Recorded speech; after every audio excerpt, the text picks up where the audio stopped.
होली आने वाली है।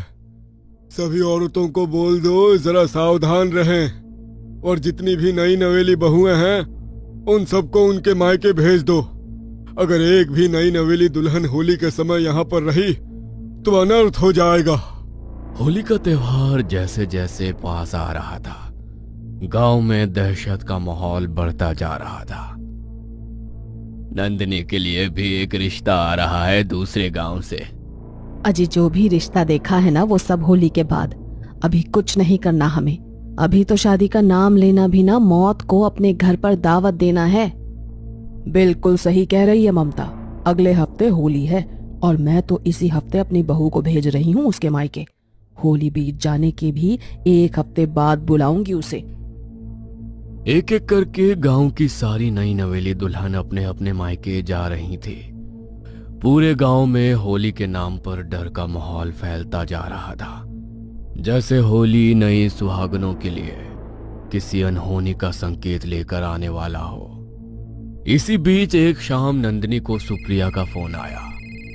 कितने दिनों बाद फोन किया है तूने? कहाँ पर खोई रहती है तू? अपनी सहेली की तुझे याद भी नहीं आती है क्या? अरे यार ऐसी कोई बात नहीं है, मुझे तेरी बहुत याद आती है, पर तू तो जानती है ना इतने टाइम से काम की वजह से खुद के लिए भी टाइम नहीं मिल पा रहा था। रहने दे, इतने भी क्या काम आ गए तुझे कि तू एक फोन तक नहीं कर सकती है समय निकाल कर। मैं तो बहुत नाराज हूँ तुझसे, सच्ची।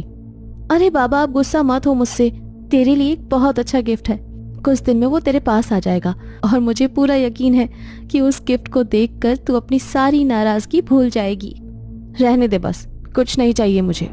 बात करते करते सुप्रिया के फोन की बैटरी खत्म हो गई और उसका फोन स्विच ऑफ हो गया। ये लो, अब इसने कॉल भी कट कर दिया। ये लड़की भी ना, और पता नहीं कौन से गिफ्ट भेज रही है ये मेरे लिए। लेकिन इस बार जो भी हो, मैं किसी गिफ्ट से मानने वाली नहीं। सुप्रिया और गौरव ने भागकर शादी कर ली थी और अपनी पहली होली वे नंदिनी के साथ उसके गांव में मनाना चाहते थे, और यही सुप्रिया का नंदिनी के लिए गिफ्ट था।